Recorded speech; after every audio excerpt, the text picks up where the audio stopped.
안녕하세요.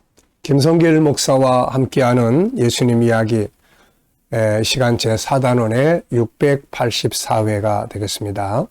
주제는 맛을 잃어버린 소금입니다.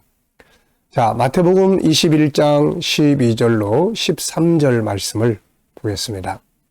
예수께서 성전에 들어가사 성전 안에서 매매하는 모든 사람들을 내쫓으시며 돈 바꾸는 사람들의 상과 비둘기 파는 사람들의 의자를 둘러 엎으시고 그들에게 이르시되 기록된 바 내 집은 기도하는 집이라 일컬음을 받으리라 하였거늘 너희는 강도의 소굴을 만드는도다 하시니라. 아멘. 자, 본문을 보면은 예수님이 예루살렘에 들어가신 후에 성전을 정결케 하는 장사꾼들을 내쫓고 뒤집어 엎으시는 이런 일을 하셨어요. 사실 백성들은 예수님이 예루살렘에 들어가셔서 이제 로마를 몰아내고 다윗 왕국을 건설할 것을 기대했던 거죠. 그런데 예수님은 그런 일은 전혀 하지 않으시고 성전을 뒤집어 엎으시는 이런 일을 하시게 된 거죠. 자, 왜 예수님은 이런 일을 하셨을까요?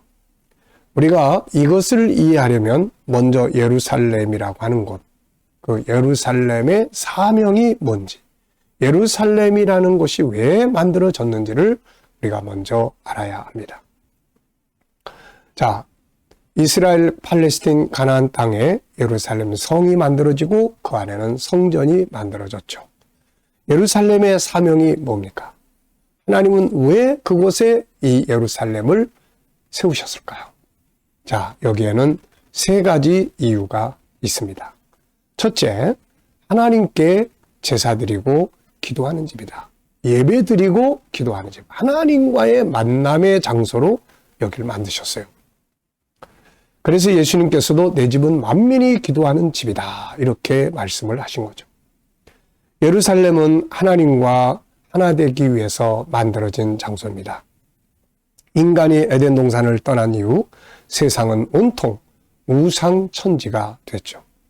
하나님의 형상대로 만들어진 인간들이 하나님과 하나 되어야 하는데 오히려 하나님을 떠나 우상들과 하나 되어 살면서 죄를 짓고 삽니다. 그래서 첫 번째 세상이 노아 홍수 심판으로 멸망을 했죠. 그런데 바벨탑 사건을 통해서 또다시 흩어진 사람들은 하나님만을 섬기고 살아야 될 인간이 하나님을 떠납니다.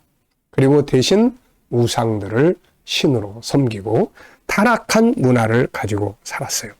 이런 세상에 하나님은 하나님 자신이 살아계시는 것을 알려주고 하나님만이 참 신이심을 세상에 알려주고 주기를 원하신 것이죠. 그래서 하나님은 그 하나님과 하나님이 살아계심을 보여주고 증거할 민족으로 이스라엘을 선택하셨고 그 중심 센터로 예루살렘을 건축하게 하신 것입니다. 그래서 이 예루살렘 성전은 바로 하나님과 자기 백성이 만나는 장소예요. 이스라엘 백성들은 이곳에서 하나님만이 참신이심을 섬기고 알고 믿게 하고 사람들에게 이 세상 앞에 이걸 보여주기 위한 제사장 나라로 세우신 것이죠. 자, 그래서 성전은 바로 하나님과 만남의 장소로 만든 거예요. 그래서 역대하 7장 12절로 16절을 보면은 이렇게 하나님이 말씀하셨어요.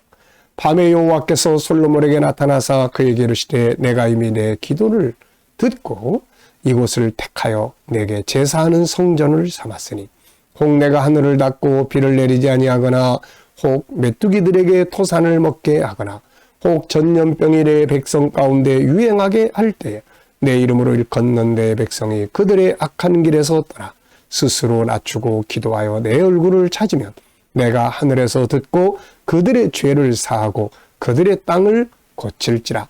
이제 이곳에서 하는 기도에 내가 눈을 들고 귀를 기울이리니 이는 내가 이미 성전을 택하고 거룩하게 하여 내 이름을 여기에 영원히 있게 하였습니다.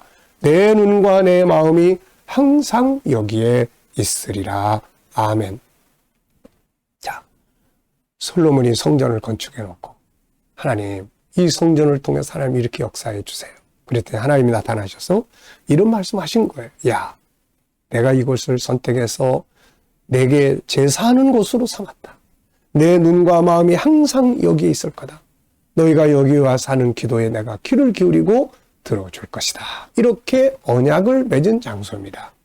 그러니까 이 성전이 예루살렘이 얼마나 중요한 곳입니까?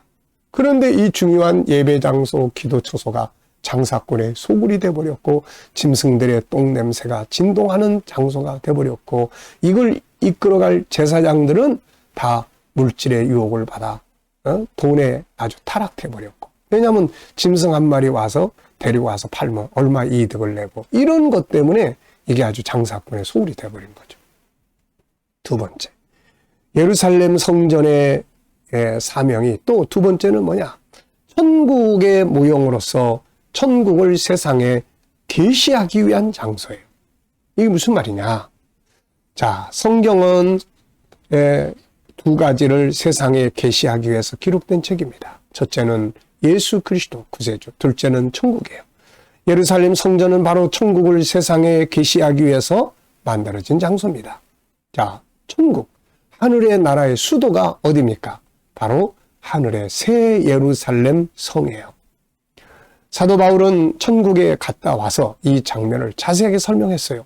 히브리서 12장 22절에 보면 그러나 너희가 이룬 것은 시온산과 살아계신 하나님의 도성인 하늘의 예루살렘과, 하늘의 예루살렘이 있어요.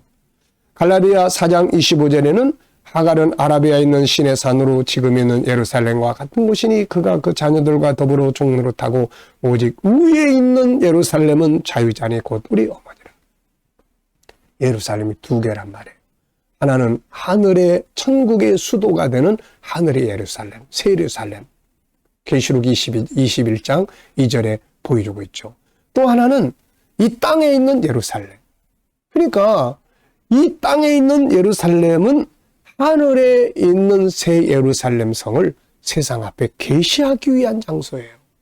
하나님 나라를 세상에 보여주기 위한 거예요. 여러분, 여기 있는 예루살렘은 저 하늘에 있는 실물의 모형입니다. 여러분들 이 예루살렘을 보실 때마다 바로 하늘의 예루살렘을 바라볼 수 있어야 합니다. 그곳이 바로 하나님의 나라입니다. 천국의 수도가 새 예루살렘이고 아버지께서 하나님이 바로 그곳에 계시는 겁니다. 이거를 세상에 알려주기 위해서 만들어진 것이에요. 그래서 오늘날 우리 성지순례 하실 때 예루살렘에 가시는 분들도 그것만 달랑 보고 아 옛날에 이런 게 있었네 이게 아니라 이거 볼 때 하늘의 예루살렘을 볼 수 있는 믿음의 눈을 가지고 성지순례를 해야 합니다. 세 번째. 자, 이 세 번째는 바로 이제 인류를 구원하는 구원의 복음이 예루살렘에서부터 온 세계에 전해져야 될 선교의 센터로 예루살렘이 만들어졌어요. 이사야서 2장 3절에 보면 많은 백성이 가며 이르기를 오라 우리가 여호와의 산에 오르며 야곱의 하나님의 전에 이르자. 그가 그의 길을 우리에게 가르치실 것이라 우리가 그 길로 행하리라 하리니 이는 율법이 시온에서부터 나올 것이요 여호와의 말씀이 예루살렘에서부터 나올 것임이니라. 복음이 예루살렘에서부터 온 세계에 전파된다는 거예요. 그래서 예수님도 이런 말씀하셨죠. 누가복음 24장 47절 48절을 보면 그의 이름으로 죄사함을 받게 하는 회개가 예루살렘에서 시작하여 모든 족속이 전파될 것이 기록되었으니 너희는 이 모든 일의 증인이라. 사도행전 1장 8절에는 오직 성령이 너희에게 임하시면 너희가 권능을 받고 예루살렘과 온 유다와 사마리아와 땅끝까지 이르러 내 증인이 되리라. 예루살렘은 선교의 출발점, 선교의 센터로 만들어졌습니다. 그런데 이렇게 하나님과 하나 되어야 될 장소, 천국을 계시해야 될 장소, 복음을 세상에 증거해야 될 선교의 중심 센터로 만들어진 예루살렘이 장사꾼의 소굴이 되어버린 거예요. 그러니 이 성전을 세우신 예수님이 오셔서 보실 때 얼마나 화가 나고 속상하고 답답하시겠어요. 그래서 성전을 다 뒤집어 엎으시고 싹 내쫓아 버리신 겁니다. 그리고 결국은 이 성전이 앞으로 무너질 것이다. 맛을 잃어버린 소금은 버려지는 거다. 사명의 맛을 잃어버린 예루살렘은 이제 무너질 것이고 그 사명이 이방인들에게 넘어가게 될 것이다. 이렇게 말씀을 하시고 있는 겁니다. 자, 여러분, 오늘 우리가 여기서 깨달아야 될 게 뭐예요? 사명의 맛을 잃어버리면 안 돼. 우리 예수 믿는 사람들, 교회들이 하나님 우리에게 맡기신 구원의 사명, 전도의 사명, 선교의 사명, 믿음 지키는 사명, 우리가 헌신하고 봉사하는 이 사명, 사명의 맛을 잃어버리는 순간 우리도 이렇게 주님이 막 뒤집어 엎으시고 싶은 장소가 되는 것입니다. 우리는 사명의 맛을 잘 내서 하나님이 보호하시고 귀하게 여기시고 축복하시고 은혜 주시는 그런 하나님의 예루살렘, 하나님의 사람들이 되어야 하겠습니다. 이 시간 말씀 여기서 마치겠습니다. 감사합니다.